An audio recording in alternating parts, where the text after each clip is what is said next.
कुछ वाल्मीकि जी के आश्रय में आगे बढ़ते हैं, क्योंकि अब इसकी पद्धति अलग है। श्री हनुमान जी भीतर गए और जाकर के देख रहे हैं महाराज, बड़े बड़े बगीचे हैं, बड़े बड़े राजपथ हैं, बड़े बड़े भवन बने हुए हैं और आश्चर्य में हैं। हनुमान जी जाते हैं महाराज, लंका में बड़ा भारी पहलवानों का अखाड़ा बना हुआ है, वहां वृक्ष के ऊपर चढ़कर उस अखाड़े का अवलोकन करते हैं तो बड़े बड़े दीर्घ बपू राक्षस आपस में मल्ल युद्ध कर रहे हैं महाराज। हनुमान जी वृक्ष पे चढ़े होकर देख रहे हैं, उनके भी हाथों में खुजली तो चल रही है, मैं भी जाके दो चार दाव पेच लगाऊं, पर सोच रहे हैं अभी अपने आप को सीमित रखना ही उचित है। बड़े बड़े राक्षस शिरोमणि हैं, बड़े बड़े दाव पेच लगा रहे हैं, बड़े बड़े दंड लगा रहे हैं महाराज। हनुमान जी देखकर चमत्कृत हैं। हनुमान जी ने आगे जाकर के देखा, पूरी लंका में मंत्रावरण, तंत्रावरण और यंत्रावरण, ये तीन आवरण घेर रखे हैं, कोई नहीं घुस सकता। मंत्र का आवरण है, यंत्र का आवरण है, तंत्र का आवरण है। भाई इसमें कैसे बंदर आएंगे?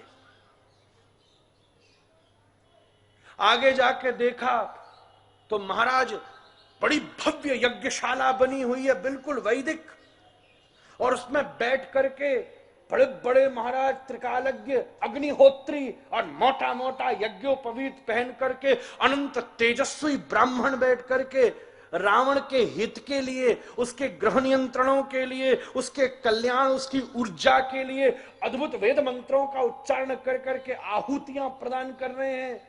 हनुमान जी देखकर चमत्कृत हैं, आज तक उन्होंने ऐसा वैदिक शुद्धोच्चारण अपने जीवन में नहीं सुना।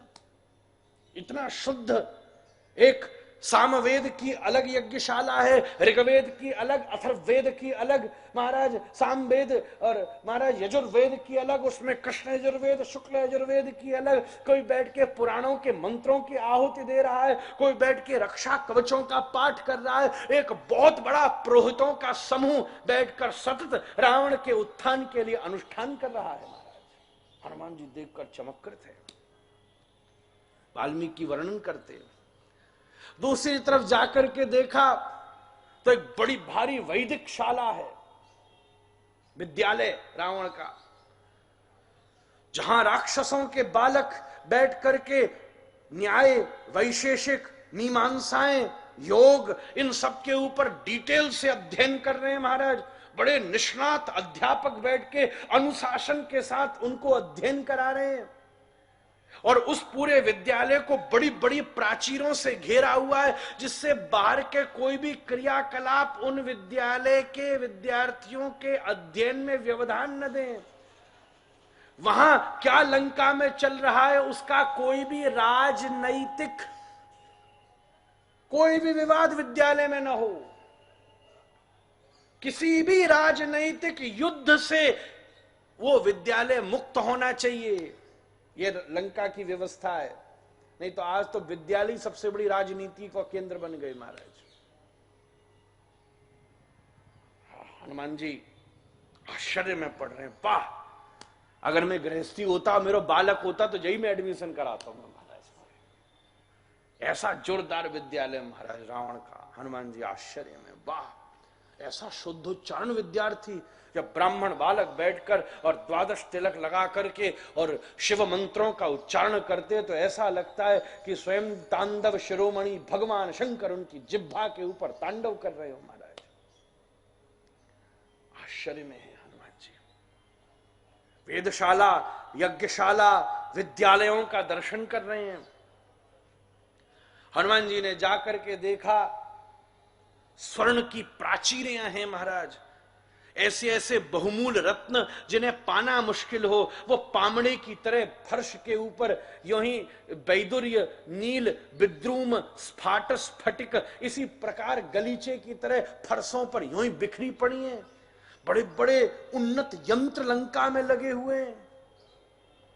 ऐसा विशेष तंत्र है, बड़ा भारी अन्न क्षेत्र है महाराज।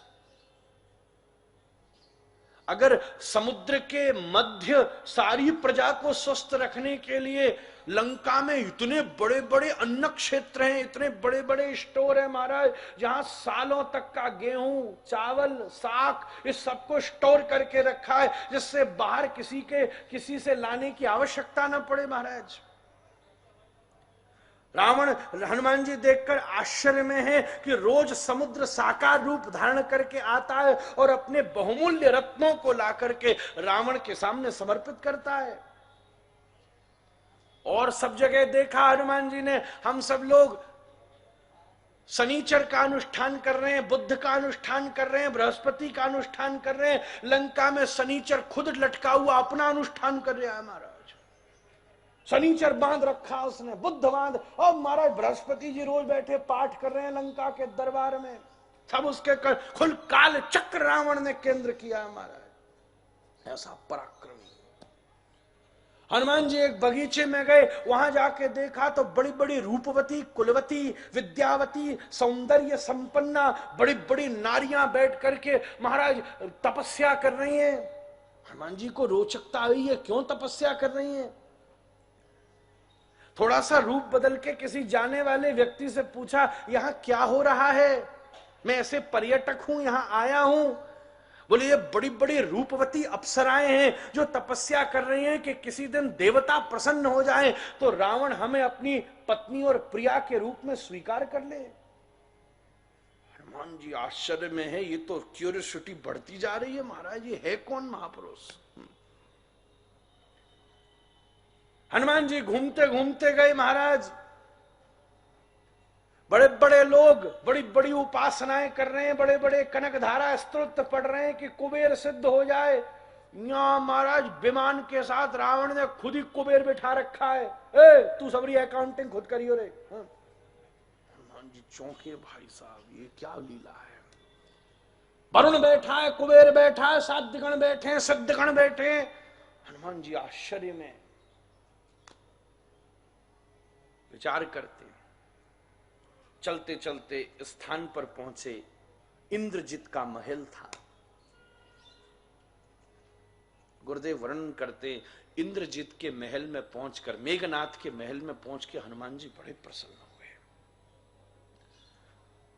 वो बड़ा चरित्रवान इंद्रजित, बड़ा, उसकी पत्नी प्रमिला जो पूरी लंका की सबसे बड़ी पतिव्रता नारी महाराज। इंद्रजीत ने अपनी दृष्टि कभी भी किसी स्त्री के ऊपर कुदृष्टि नहीं करी उसने, और वो घोर अपनी पत्नी से प्रेम करने वाला।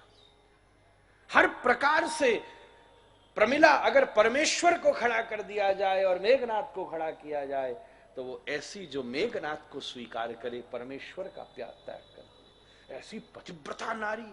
मैं यही सोचता था, ऐसी कौन सी चीज है जो लंका को इतनी उन्नति प्रदान कर रही है। ये रावण की तपस्या नहीं है, ये प्रमिला का पतिव्रत धर्म है महाराज।